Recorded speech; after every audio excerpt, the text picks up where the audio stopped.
Sunday night hoops at the South Australia State Basketball Centre where the Adelaide Lightning hosted the Townsville Fire. They were without a couple of big-name stars in Courtney Woods and Lauren Cox, but they got the job done by 14 points. Jess Webster with you alongside Larissa Anderson and Rachel Jarry. And Adelaide were competitive early in that first quarter. They trailed by 6 points at quarter time, but it was the middle quarters where Townsville did the damage. Yeah, and they talked about how they always have one bad quarter. I think they had two tonight, two really poor quarters, and they just dug that hole for themselves way too early, and against a team like Townsville, you're just not going to recover.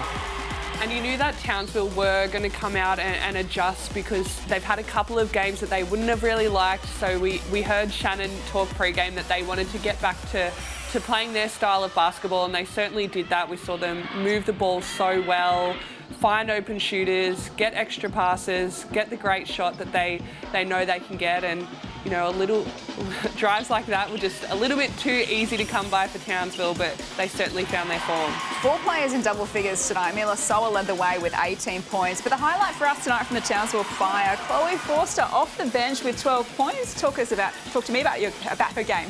Well, it just shows their depth, doesn't it? We don't even mention her when we talk, which is probably remiss of us now. So the fact that they've got that depth that they already have, they've got Woods and Cox out, but then a Forster comes in and nails 13 off the bench, and she missed a couple of free throws as well, so could have had 15. I mean, that's very impressive, and it just shows the depth and the quality of Townsville. It certainly does. It was a question mark coming into tonight about Townsville's depth, so they certainly proved that. The positive for the Adelaide Lightning, they had Steph Talbot and Dallas Lockridge combined for 37 points tonight, so both of them performed really well. Yeah, they did, and they do it so often. They just need more people to go with them, but you know, they were great again tonight, and you know, they'll just continue to do what they do and try and lead this team to more wins. So Townsville bounce back onto the winners list to start 2026 off on a winning note. They beat Adelaide by 14 points.